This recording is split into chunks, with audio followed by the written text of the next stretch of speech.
भारद्वाज, व्याख्याता हिंदी साहित्य, देव पब्लिक उच्च माध्यमिक विद्यालय खोरला ठानी विद्यालय के ऑनलाइन क्लासेस में आप सभी प्यारे विद्यार्थियों का हार्दिक अभिनंदन करता हूँ, स्वागत करता हूँ। आज हम इस कक्षा में जो हमारा पाठ्यक्रम के अंतर्गत 16 नंबर का जो छंद प्रकरण है वो पढ़ रहे हैं और उसी के आगे का जो अंश है हम पढ़ने जा रहे हैं। तो देखिए, मैंने आपको इसी कक्षा से पहले, इस वीडियो से पहले आप सभी विद्यार्थियों को मैंने छंद की परिभाषा, वर्ण गिनना, मात्राओं पर कैसे लगाते हैं, वो सभी आपको मैंने बताए थे। आज हम छंद के भेद पढ़ेंगे। छंद के भेद कितने होते हैं, किसके आधार पर होते हैं, उसका अध्ययन हम यहाँ करने जा रहे हैं। अध्ययन करने से पहले मैं आप सभी विद्यार्थियों को बताना चाहूँगा कि देखिए, छंद शास्त्र में छंद के दो भेद होते हैं। छंद शास्त्र के अंदर छंद के दो भेद माने गए हैं। कितने भेद माने गए हैं? दो भेद माने गए हैं। ये दो भेद किस आधार पर माने गए हैं? छंद शास्त्र में जो दो भेद हैं वो किस आधार पर माने गए हैं? मैंने आपको पिछले वीडियो में बताया था कि मात्रा और वर्ण, मात्रा और वर्ण, इनको आप ध्यान से पढ़िए कि मात्राओं की गणना कैसे होती है, वर्णों की गणना कैसे होती है। इन्हीं के आधार पर हमारा जो छंद है उसके भेद माने गए हैं। मात्रा और वर्ण के आधार पर छंद के कितने भेद माने गए हैं? दो। पहले मात्रिक छंद और दूसरा वर्णिक छंद। नाम से ही पता चल रहा है, मात्रिक जिसमें मात्राओं का आधार होगा, वर्णिक जिसमें वर्णों का आधार होगा। इस प्रकार से छंद के कितने भेद होते हैं? दो भेद होते हैं। कौन कौन से होते हैं? एक होता है मात्रिक छंद, एक होता है वर्णिक छंद। मात्रिक छंद किसे कहते हैं, वर्णिक छंद किसे कहते हैं? तो देखिए, छंद शास्त्र में, छंद शास्त्र में जिस छंद में मात्राओं की संख्या, किसकी? मात्राओं की संख्या। मैंने आपको बताया था ये किसकी मात्रा? लघु की मात्रा। ये किसकी मात्रा? गुरु की मात्रा। तो इन मात्राओं के आधार पर, अर्थात जिस छंद में मात्राओं की संख्या निश्चित होती है, जिस छंद में मात्राओं की संख्या निश्चित होती है, उसे हम मात्रिक छंद कहते हैं। कौन सा छंद कहते हैं? मात्रिक छंद कहते हैं। जैसे गीतिका, दोहा, सोरठा। कक्षा 11 में आपने दोहा और सोरठा छंद के बारे में अध्ययन किया है। तो देखिए, मात्रिक जो छंद होते हैं उनमें कौन कौन से छंद आते हैं? गीतिका है, हरि गीतिका है, दोहा है, सोरठा है, छप्पे है। ये सभी किसमें आएंगे? मात्रिक छंद में। अर्थात जब हम ये छंद पढ़ेंगे तब वहां पर मात्राओं के बारे में हमें ध्यान रखना है। एक बार से पुनः देखिए, मात्रिक छंद जिस छंद में मात्राओं की संख्या निश्चित होती है उसे हम मात्रिक छंद कहते हैं। इसके उदाहरण देखिए, जैसे गीतिका छंद है, दोहा है, सोरठा है, चौपाई है। ये सभी मात्रिक छंद के अंतर्गत आएंगे। किसके अंतर्गत आएंगे? मात्रिक छंद के अंतर्गत आएंगे। पहला इसका जो भेद था वो हो गया मात्रिक छंद। अब दूसरा है वर्णिक छंद। नाम से ही पता चल रहा है वर्णिक छंद है, अर्थात इसमें वर्ण और गण दोनों की महत्वता होगी। देखो, जिस छंद में वर्णों या गणों की संख्या निश्चित होती है, कि जिस छंद में या तो वर्ण हो या फिर गण हो, उनकी संख्या निश्चित होती है, उसे हम क्या कहते हैं?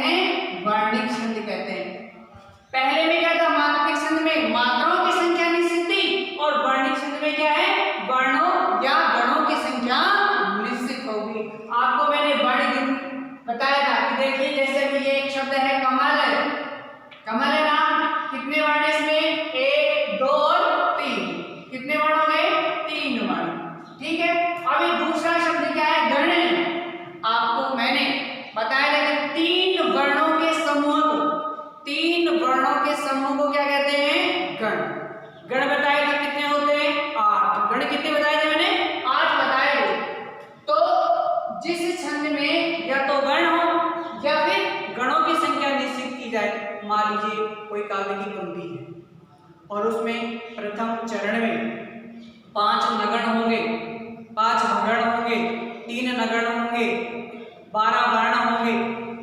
निश्चित हो गया ना वो? तो वो छंद क्या कहलाएंगे? वर्णित छंद कहलाएंगे।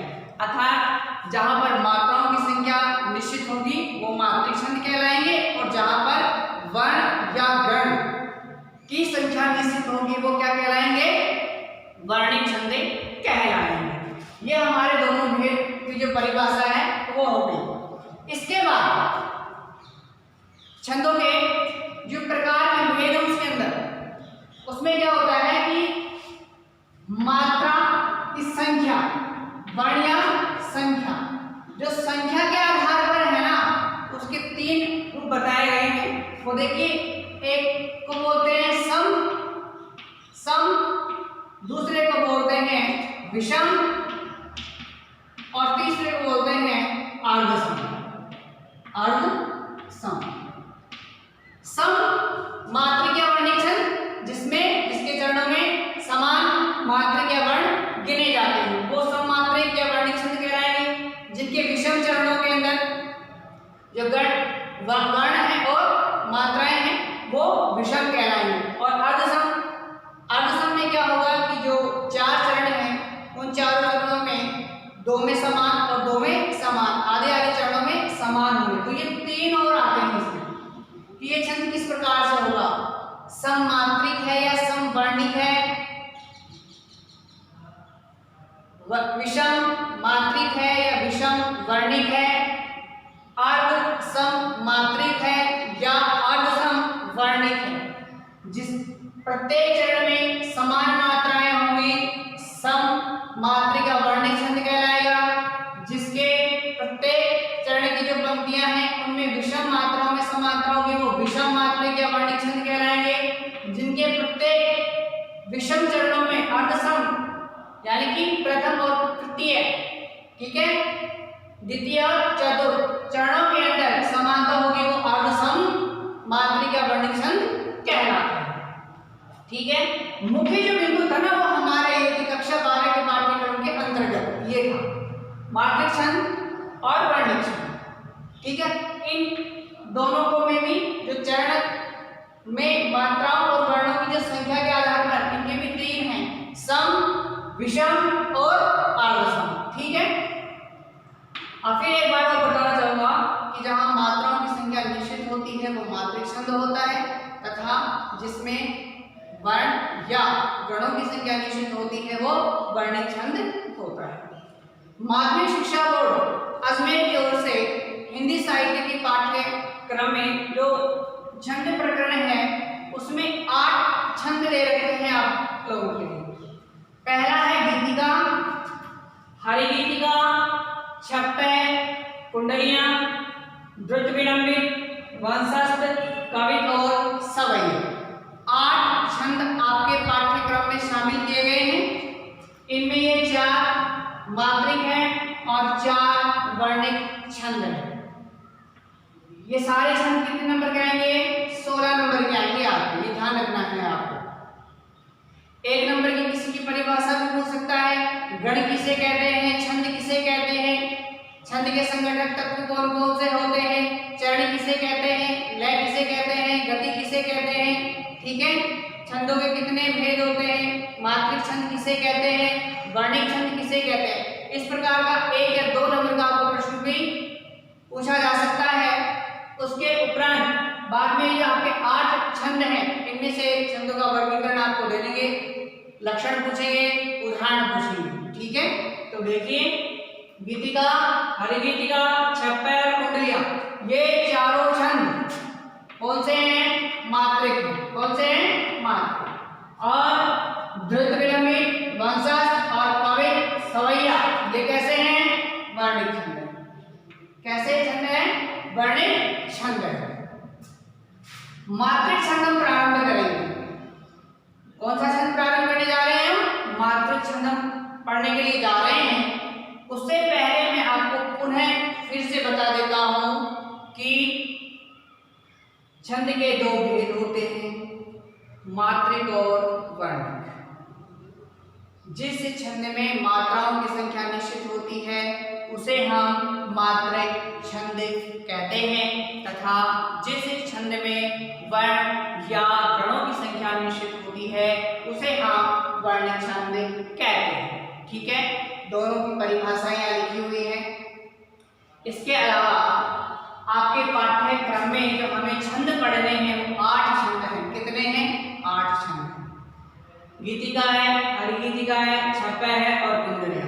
ये चारों जो छंद हैं वो कौन से हैं? मात्रिक हैं। द्रुत, विलंबित, वंशस्थ, कवित और सवैया, ये 4 छंद कौन से हैं? वर्ण।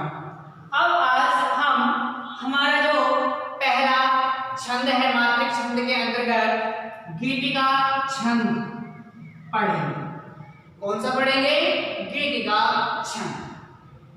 सबसे पहले हमें उसके लक्षण पता होने चाहिए। क्या पता होना चाहिए? लक्षण। ठीक है, परिभाषा नहीं लिखेंगे हम यहाँ, लक्षण ही लिखेंगे। इस प्रकार से आपको लिखना है, जिस प्रकार से मैं लिख रहा हूँ उसी प्रकार से आपको अपनी अभ्यास पुस्तिका, उत्तर पुस्तिका में गीतिका छंद इस प्रकार से गीतिका छंद पहले लिखना है, एक पंक्ति छोड़नी है और उसके नीचे लक्षण लिखना है। अब लक्षण कैसा कि ये जो छंद होता है ना गीतिका छंद, जो कि कौन सा छंद है? मात्रिक। यह सममात्रिक छंद है। कैसा है? सममात्रिक, तथा इसके जो चरण होंगे उनमें समान वर्ण होंगे। ठीक है, इसके जो चरण होंगे उनमें सभी में मात्राएं कैसी होंगी? समान होंगी। तो पहली हमारी शर्त यह है गीतिका छंद की कि यह सममात्रिक छंद है। ठीक है, नंबर 2, इस छंद में 4 चरण होते हैं। कितने चरण होंगे? 4, तथा प्रत्येक चरण में 26 मात्राएं होती हैं। सबसे पहली शर्त ये थी कि ये सममात्रिक है। दूसरी शर्त क्या है? दूसरा लक्षण क्या है गीतिका छंद का? कि इसमें 4 चरण होते हैं। कितने होते हैं? 4 चरण होते हैं। नंबर 2, प्रत्येक चरण में कितनी मात्राएं हैं? 26। प्रत्येक चरण में 26 मात्राएं होंगी। नंबर 3, इसमें 14-12 पर यदि होगी। जो ये चरण होगा ना हमारा, इसमें 14 और 12 मात्राओं पर, किन पर? मात्राओं पर क्या होगी? यति होगी। यति मैंने आपको बताया था, ठहरा। ठीक है, तथा अंत में लघु गुरु आता है। अंत में जो दोनों वर्ण आएंगे वो कैसे होंगे? लघु और गुरु होंगे। तो देखिए, हम हमारी परिभाषा के अनुसार चलेंगे। किसके अनुसार चलेंगे? हम हमारी परिभाषा के अनुसार चलेंगे। ठीक है, सबसे पहले कि यह सममात्रिक छंद है, तो सबसे पहले हम, ये हमारी उदाहरण है, ये काव्य रचना है, तो इसको पढ़ते हैं। हे प्रभु आनंद दाता, ज्ञान हमको दीजिए, शीघ्र सारे दुर्गुणों को दूर हमसे कीजिए, लीजिए हमको शरण में, हम सदाचारी बने, ब्रह्मचारी धर्म रक्षक वीर व्रतधारी बने। ये एक हमारी प्रार्थना स्तर पर गाई जाने वाली प्रार्थना भी है। इसी का उदाहरण मैंने लिया है। तो सबसे पहले हमें प्रत्येक चरण में मात्राएं लगानी है। सबसे पहले तो ये जो इसका लक्षण है प्रथम, ये पूरा करना है हमें। सबसे पहले मात्रा लगाएंगे हम। ये क्या है? हे पे मात्रा किसकी? एक ही मात्रा। किसकी मात्रा? एक ही मात्रा। तो ये जो वर्ण है हे, ये लघु है या गुरु? Very good. ये आपका जो पिछला पढ़ा हुआ उसमें ध्यान देने की बात है।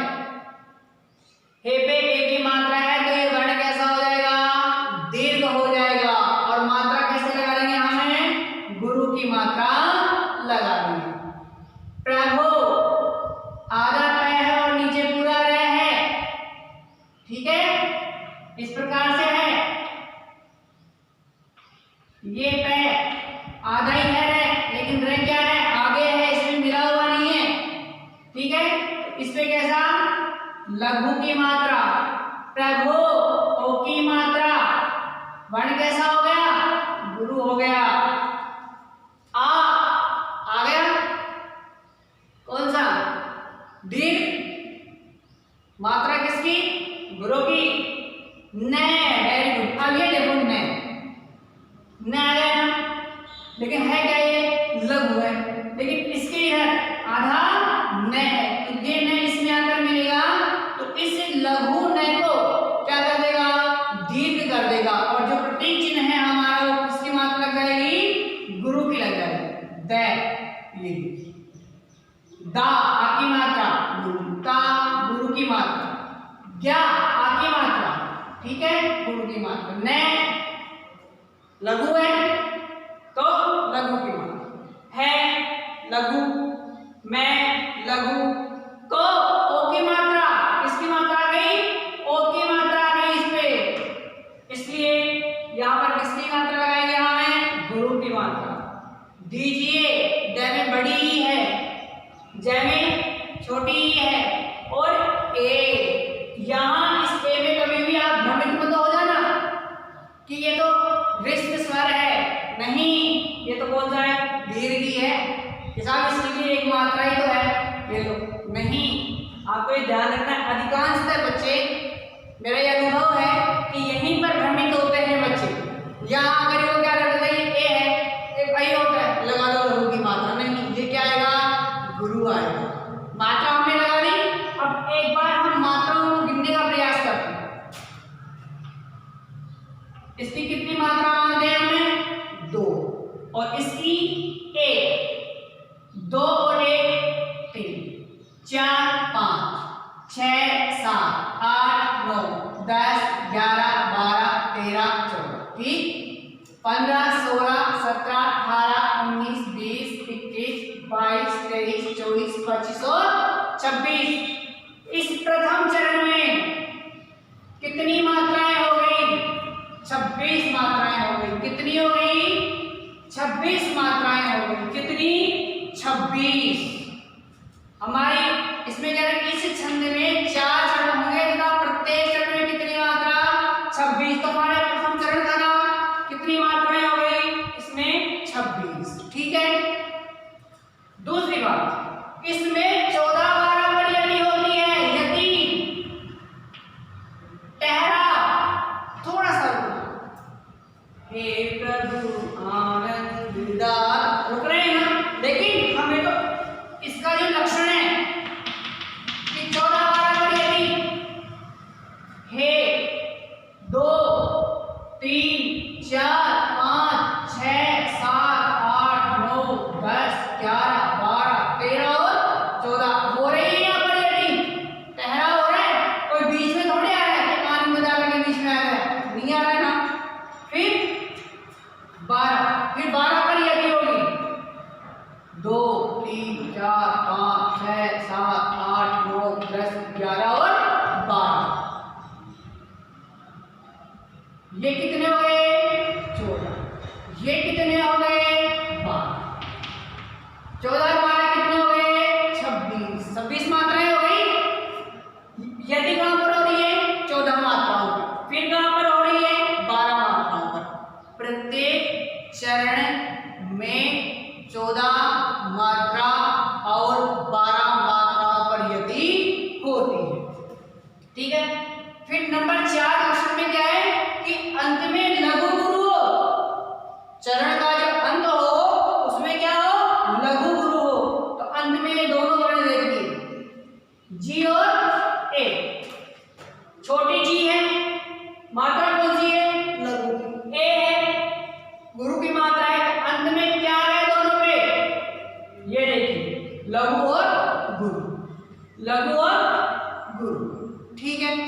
ये हमारे 4 चरण हैं 1 2 3 और 4, ठीक है। सभी में मात्रा लगाकर आप देखिए, दूसरा उदाहरण और देखिए कहीं से, उसमें मात्रा लगाकर अभ्यास करना। देखते हैं हम सी आधा घ भी है इधर, आधा घ भी है, तो ये क्या आ जाएगा बड़ी सी भी है, तो यहाँ क्या है सा रे दू, छोटा दू है, कैसा है छोटा दू है, कैसा है छोटा दू।